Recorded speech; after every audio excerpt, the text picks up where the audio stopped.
आज पढ़ने वाले हैं MPPSC principal grade first and second exam के लिए मध्य प्रदेश के इतिहास की प्रमुख घटनाएं के बारे में। टॉपिक है मध्य प्रदेश के इतिहास की प्रमुख घटनाएं। मध्य प्रदेश में जो इतिहास में जो घटनाएं घटी थी उसके बारे में पढ़ेंगे हम। पहला है बुंदेला विद्रोह 1842 को हुआ था। बुंदेला विद्रोह 1842 में बुंदेलखंड की रियासतों द्वारा किया गया विद्रोह था। बुंदेला विद्रोह 1842 का प्रमुख कारण ब्रिटिश भू राजस्व नीति की कमियां थीं। इस विद्रोह का प्रसार मुख्यतः सागर और नर्मदा क्षेत्र में था। यह विद्रोह 1842 में सागर तथा नर्मदा के क्षेत्र के अधिकांश हिस्सों में हुआ। इस विद्रोह में राजाओं, मालगुजार और जमींदारों ने हिस्सा लिया।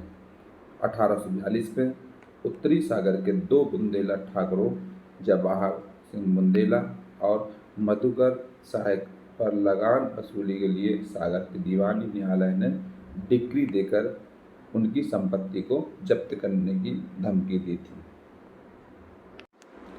डिक्री क्या होती है? डिक्री किसी सक्षम न्यायालय के निर्णय की औपचारिक अभिव्यक्ति होती है। इस डिक्री के विरोध में बुंदेला ठाकुरों ने कुछ अंग्रेज सिपाहियों को मार दिया तथा शासन के विरुद्ध विद्रोह कर दिया। यह विद्रोह समस्त बुंदेलखंड में फैल गया। नरसिंहपुर में यह विद्रोह सबसे अधिक सफल रहा। नरसिंहपुर में विद्रोह का नेता राजा दिलहन शाह ने अपने अन्य मालगुजारों के साथ मिलकर देवरी और चावरपाठा क्षेत्र पर अधिकार कर लिया। जबलपुर से हीरापुर के राजा हृदय साय ने इस विद्रोह का नेतृत्व किया था। हीरापुर नर्मदा की घाटी में विंध्याचल की तराई में हिरन नदी और नर्मदा नदी के संगम के पास स्थित था। विद्रोह की आग समस्त बुंदेलखंड में फैल गई तथा बुंदेला विद्रोह का परिणाम यह हुआ कि नर्मदा के दोनों तटों के नरसिंहपुर, सागर और जबलपुर के कुछ बड़े भाग में से विदेशी सत्ता कुछ समय के लिए उठ गई।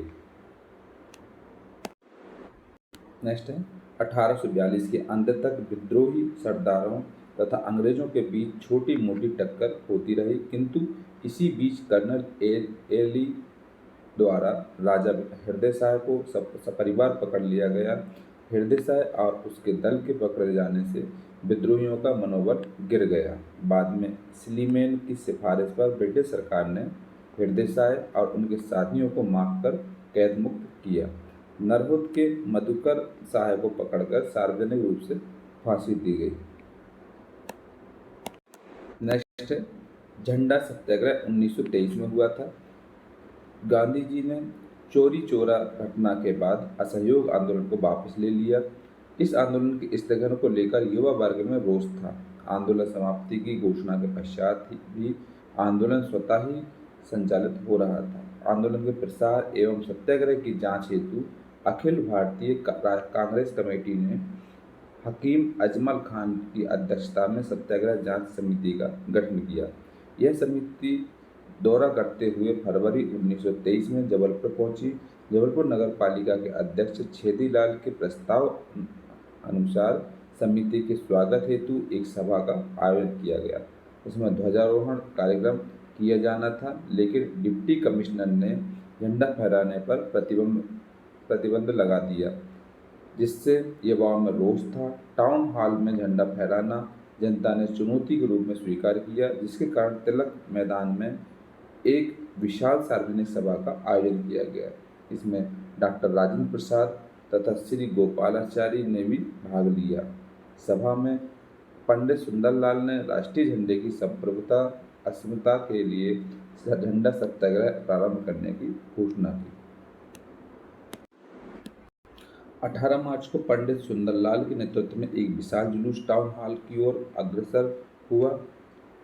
उन्हें अंग्रेज शासकों ने बीच में ही रोक लिया, लेकिन युवाओं का एक दल टाउन हॉल तक पहुंचने में सफल रहा।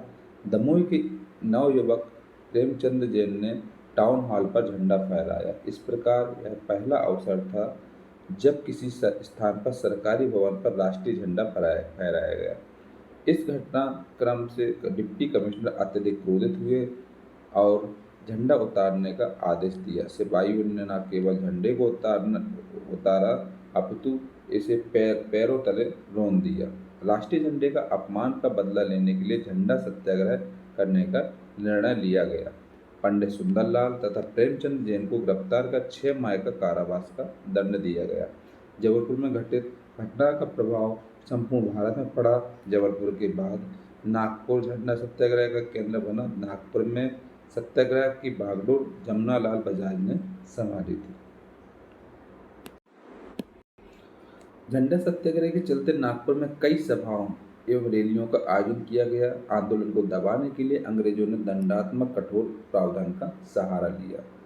प्रारंभ में महिलाओं को सत्याग्रह में भाग लेने की अनुमति नहीं थी, परंतु सुभद्रा कुमारी चौहान के प्रयासों से महिलाओं ने झंडा सत्याग्रह में हिस्सा लिया और गिरफ्तारियां भी ली। कस्तूरबा गांधी आंदोलन से प्रभावित हुई और वह स्वयं सत्याग्रह में भाग लेने के लिए नागपुर पहुंची। सुभद्रा कुमारी चौहान पहली महिला थी जो झंडा सत्याग्रह में बंदी बनाई गई थी। 18 अगस्त 1923 को ब्रिटिश अधिकारियों ने स्वयंसेवकों को जुलूस निकालने की अनुमति दे दी है। इस जुलूस का नेतृत्व माखनलाल चतुर्वेदी, वल्लभ भाई पटेल एवं राजेंद्र प्रसाद ने किया। इसके अलावा वल्लभ भाई पटेल, विट्ठल भाई पटेल और गवर्नर के मध्य एक समझौता हुआ। समझौते के तहत नागपुर से धारा 144 हटा दी गई तथा नागपुर टाउन हॉल पर विट्ठल भाई पटेल ने भाषण देते हुए झंडा सत्याग्रह समाप्त करने की घोषणा की। नेक्स्ट है जंगल सत्याग्रह 1930। ब्रिटिश सरकार द्वारा जंगल कानून के तहत जंगलों की कटाई और किसानों के मवेशियों के लिए चराई पर प्रतिबंध लगा दिया गया, जिससे किसानों तथा आर्थिक रूप से कमजोर वर्ग अपना जीवन यापन नहीं कर पा रहे थे। इस कारण आदिवासी किसानों ने जंगल सत्याग्रह संचालित किया। सर्वप्रथम जंगल सत्याग्रह सिवनी से प्रारंभ करने का निश्चय किया गया। सिवनी के दुर्गा शंकर मेहता ने जुलाई 1930 में जंगल सत्याग्रह प्रारंभ करते हुए बैतूल में एक सभा का आयोजन किया। इसके अलावा 1 अगस्त 1930 को आदिवासियों ने हाथ में लाठी, कुल्हाड़ी तथा कंधे में कंबल बांधकर सरकारी जंगल में घास काटकर जंगल कानून तोड़ा तथा सत्याग्रह प्रारंभ किया। बैतूल जिले से प्रारंभ यह सत्याग्रह धीरे धीरे प्रदेश के अन्य जिलों में भी फैल गया। इसके अलावा 9 अगस्त 1930 को मूका लोहार के नेतृत्व में हजारों आदिवासियों ने सिवनी के टुलिया गांव के पास जंगल कानून तोड़ा और कुछ दिनों पश्चात मूका लोहार को पुलिस ने गिरफ्तार कर लिया। यह बात जब गांव वालों को पता चली तो मूका लोहार को मुक्त कराने के लिए आदिवासी पुलिस कैंप पे जा पहुंचे, जहां जनसमूह पर पुलिस ने अंधाधुंध गोलियां चला दी। 22 अगस्त 1930 को बैतूल के घोड़ा डोंगरी से सरदार गंजन सिंह कोरको के नेतृत्व में हजारों आदिवासियों ने जंगल से लकड़ियां एवं घास काटकर सत्याग्रह प्रारंभ किया।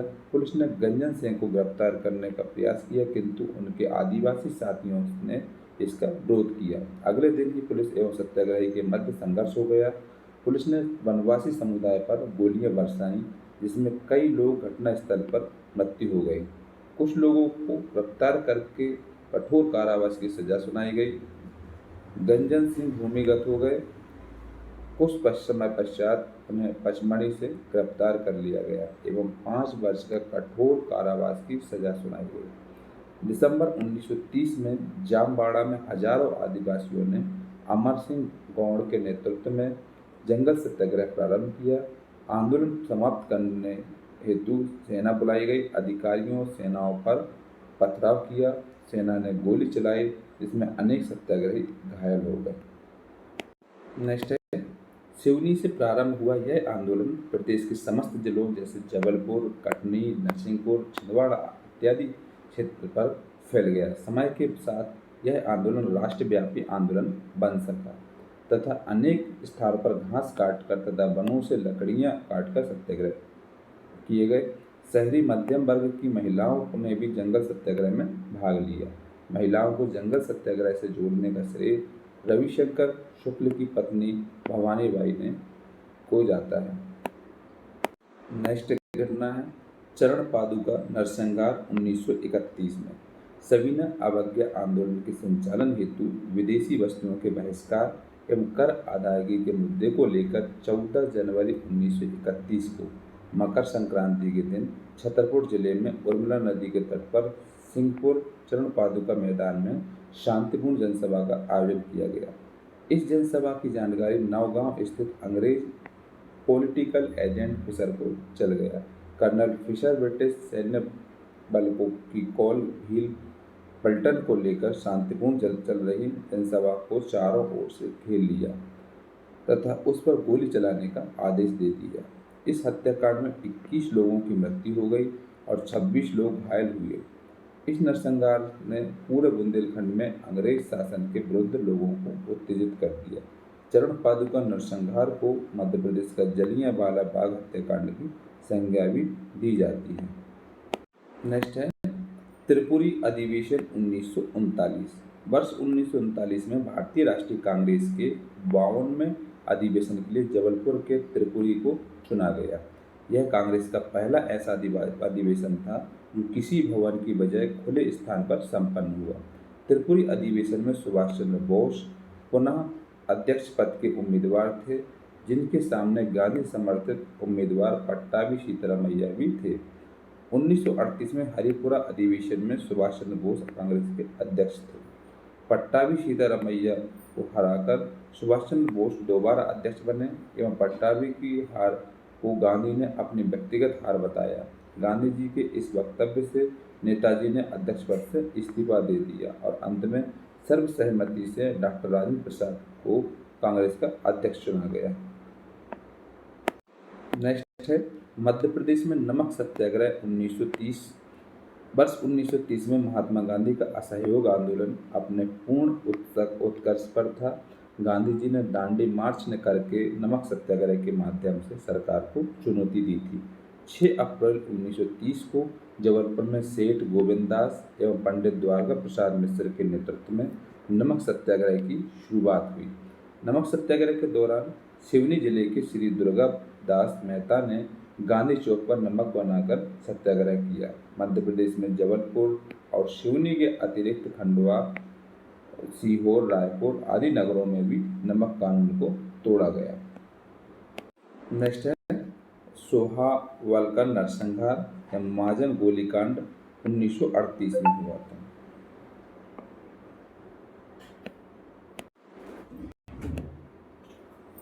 दस जुलाई 1938 को सतना जिले में बीरसिंहपुर के समीप हनोता गांव में लाल बुधन प्रताप सिंह के नेतृत्व में शांतिपूर्ण आम सभा का आयोजन किया गया।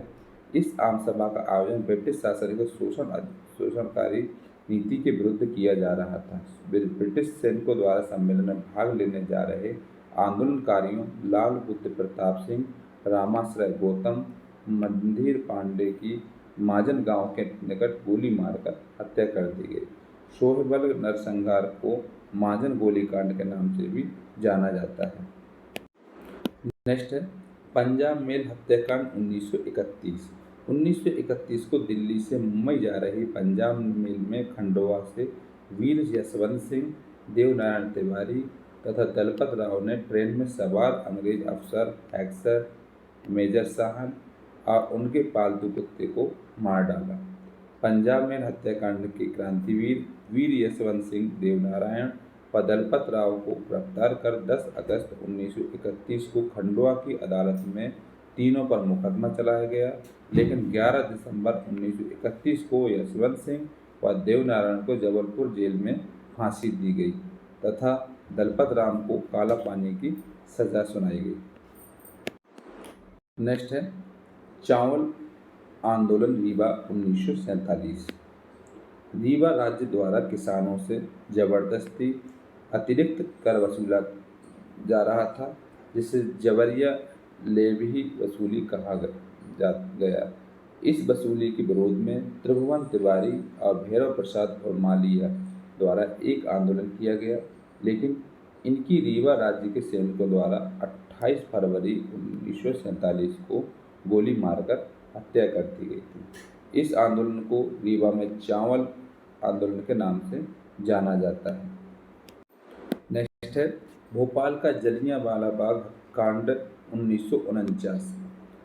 भोपाल रियासत को भारतीय संघ में मिलाने के उद्देश्य से 14 जनवरी 1949 मकर संक्रांति के अवसर पर नर्मदा नदी के तट पर रायसेन जिले के बोरा ग्राम में स्थानीय लोगों द्वारा झंडा फहराया गया। इस दौरान स्थानीय लोगों एवं भोपाल रियासत की नवाबी सेना के प्रमुख जाफर अली खान के मध्य संघर्ष हुआ। इस संघर्ष में भोपाल नवाब की सेना ने निहत्थे लोगों पर गोलियां चला दी। इसमें बैजनाथ गुप्ता, मंगल सिंह, विशाल सिंह, वीरधन सिंह, छोटे लाल आदि की मृत्यु हो गई। इस हत्याकांड को भोपाल का जलियांवाला बाग कांड के नाम से जाना जाता है। नेक्स्ट है भोपाल राज्य का स्वतंत्रता संघर्ष। भोपाल स्वतंत्रता के समय भोपाल राज्य भारत का हिस्सा नहीं था। भोपाल के नवाब हमीदुल्लाह खां भोपाल राज्य को स्वतंत्र रखने का निर्णय लिया। वर्ष 1948 में भोपाल राज्य की भारत में विलय की मांग उठने लगी। इस आंदोलन की गति देने के लिए भाई रतन कुमार और उनके सहयोगियों ने नई राह नामक अखबार निकाला। इस आंदोलन का केंद्र जुमेराती स्थित रतन कुटी था, जहां नई राह अखबार का कार्यालय भी था, परंतु नवाब के आदेश पर इस कार्यालय को बंद कर दिया गया। तब होशंगाबाद से एडवोकेट बाबूलाल वर्मा के घर से भूमिगत होकर आंदोलन चलाया गया। अंततः जनता का दबाव देखकर सरदार पटेल ने हस्तक्षेप किया, जिसके कारण भोपाल के नवाब हमीदुल्लाह खां को विवश होकर विलय समझौते पर हस्ताक्षर करने पड़े। इस प्रकार भोपाल 1 जून 1949 को भारत में सम्मिलित हो गया। नेक्स्ट है रतौना सत्याग्रह 1920। सागर के निकट रतौना नामक स्थान में कसाई खाने के विरुद्ध आंदोलन असहयोग के सिद्धांत पर आधारित इस क्षेत्र का प्रथम आंदोलन कहा जाता है। यह महत्वपूर्ण आंदोलन 1920 में हुआ। उन दिनों अंग्रेज कंपनी ने रतौना में कसाई खाना खोल रखा था। इसमें प्रतिदिन अत्यधिक संख्या में गाय बैल काटे जाते थे। इसके विरोध में प्रांत के सभी समाचार पत्रों में लेख इत्यादि प्रकाशित हुए, लेकिन कोई ठोस परिणाम नहीं निकला। अंत में कसाई खाने को बंद करने के लिए एक आंदोलन समिति गठित की गई। इस समिति ने इतना सुसंगठित आंदोलन किया कि सरकार को झुकना पड़ा और कसाई खाना बंद करना कर दिया गया। यह असहयोग आंदोलन पूर्व ब्रिटिश भारत सरकार के विरुद्ध प्रांत की जनता की प्रथम विजय थी।